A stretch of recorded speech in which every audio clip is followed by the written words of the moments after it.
नमस्कार दर्शकवृन्द, आज मिति 2083 साल वैशाख 16 गते आजको मुख्य समाचारमा यहाँहरूलाई स्वागत छ।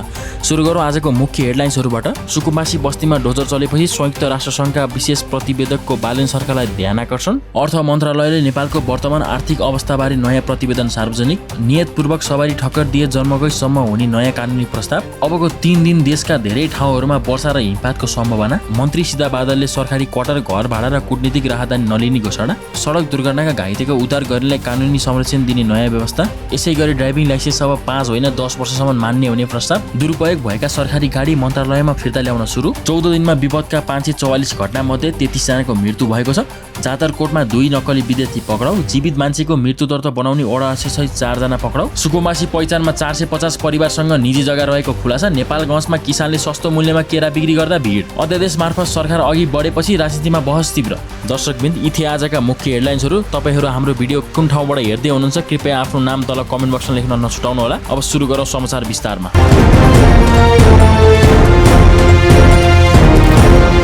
फेरि पनि नमस्कार। आज मिति 2083 साल वैशाख 16 गते अप्रिल 28 तारिक। आजको मुख्य र महत्त्वपूर्ण समाचारमा तपाईहरूलाई हार्दिक स्वागत छ। देशदेखि विदेशसम्मका चर्चित र असर पर्ने सबै समाचारहरू लिएर हामी उपस्थित भएको छौँ। भिडियोलाई लाइक, सेयर र च्यानललाई सब्स्क्राइब गर्न पनि नभुल्नुहोला। अब सुरु गरौँ आजको मुख्य समाचारहरू। सुरु गरौँ सबैभन्दा पहिले सुकुम्बासी बस्तीको विषय। काठमाडौँमा सुकुम्बासी बस्ती हटाउने क्रममा सरकारले डोजर चलाएपछि संयुक्त राष्ट्रसङ्घका विशेष प्रतिवेदक बालकृष्ण राजगोपालले चिन्ता व्यक्त गरेका छन्। उनले सामाजिक सञ्जाल मार्फत बागमती किनारमा बस्ने हजारौँ मानिसलाई जबरजस्ती हटाउने जोखिम रहेको बताएका छन्। मानव अधिकारको सम्मान गर्दै उनले समाधान खोज्न आग्रह गरेका छन् भनी यस विषयले अन्तर्राष्ट्रिय ध्यान समेत तानेको छ। नेपालमा सुकुम्बासी व्यवस्थापन अहिले सबैभन्दा चर्चित विषय बनेको छ।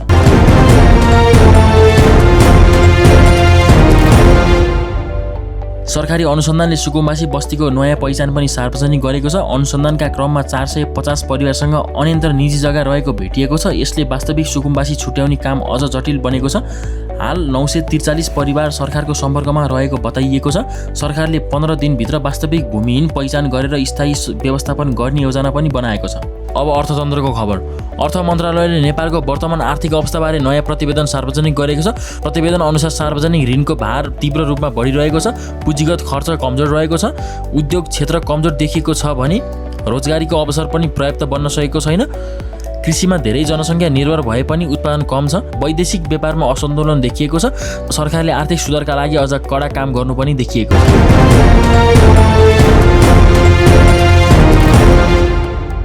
अब कानुनी सुधारको खबर। नियतपूर्वक सबैले ठक्कर दिएर ज्यान लिए जन्मकैदसम्मको नयाँ कानुनी व्यवस्था प्रस्ताव गरिएको छ। यदि लापरवाहीका कारण मृत्यु भए 3 देखि 12 वर्षसम्म कैद हुने व्यवस्था प्रस्ताव गरिएको छ। यसले सडक दुर्घटना कम गर्न सहयोग पुग्ने अपेक्षा गरिएको छ। यसैगरी सडक दुर्घटनासँग जोडिएको अर्को राम्रो समाचार पनि आएको छ। अब दुर्घटनामा घाइतेको उद्धार गर्नेलाई कानुनी सुरक्षा दिइने भएको छ। यदि कसैले निशर्त भावनाले घाइतेलाई अस्पताल पुर्यायो भने उपचारकै क्रममा मृत्यु भए पनि उद्धारकर्तामाथि कानुनी कारबाही नहुने व्यवस्था प्रस्ताव गरिएको छ। यसले मानिसलाई डर बिना उद्धारको कार्यक्रममा सहयोग गर्ने हौसला दिनेछ। अब मौसमको खबर। अबको 3 दिनसम्म देशको धेरै ठाउँहरूमा हल्का भारी वर्षा र हिमपातको सम्भावना रहेको मौसम विभागले जनाएको छ।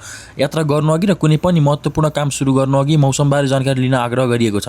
विशेष गरी पहाड र हिमाली क्षेत्रमा सावधानी अपनाउन भनिएको छ।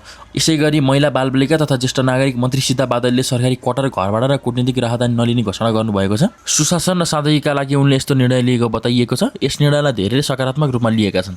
ड्राइभिङ लाइसेन्सका विषयमा पनि ठूलो राहतको खबर आएको छ। अब सवारी चालक अनुमति पत्र 5 वर्ष होइन 10 वर्ष मान्य हुने प्रस्ताव आएको छ। यसले सेवाग्राहीको समय, पैसा र झन्झट कम हुने अपेक्षा गरिएको छ। लाइसेन्स नवीकरणका लागि पटक धाउनुपर्ने समस्या कम हुनेछ। यसैगरी स्वास्थ्य मन्त्रालयमा दुरुपयोग गरेका सरकारी सवारी साधन पनि फिर्ता ल्याउन सुरु गरिएको छ। सुविधा नपाउने कर्मचारीले समेत सरकारी गाडी प्रयोग गरेको पाइएपछि यस्तो कदम चालिएको हो। अब आवश्यकता अनुसार कानुन अनुसार मात्र सरकारी गाडी प्रयोग गरिने बताइएको छ। अर्को खबर अनुसार बालेन सरकारले 622 सरकारी गाडी फिर्ता गराएको चर्चा पनि भइरहेको छ। सहसचिव र त्योभन्दा माथिका पदका लागि मात्रै दिइने सुविधा तल्लो तहमा दुरुपयोग भएको निष्कर्ष निकालिएको छ। यसलाई पनि सुशासनको कडा कदम मानिएको छ। अब दुःखद समाचार। गत 14 दिनमा चट्याङ, डुबानी, आगोलागी लगायतका विपदका 544वटा घटना भएका छन्। यी घटनामा 33 जनाको मृत्यु भएको छ। यो तथ्य राष्ट्रिय विपद जोखिम न्यूनीकरण तथा व्यवस्थापन प्राधिकरणले सार्वजनिक गरेको हो। यसले वर्ष अघि नै सतर्कता आवश्यक रहेको देखाएको छ।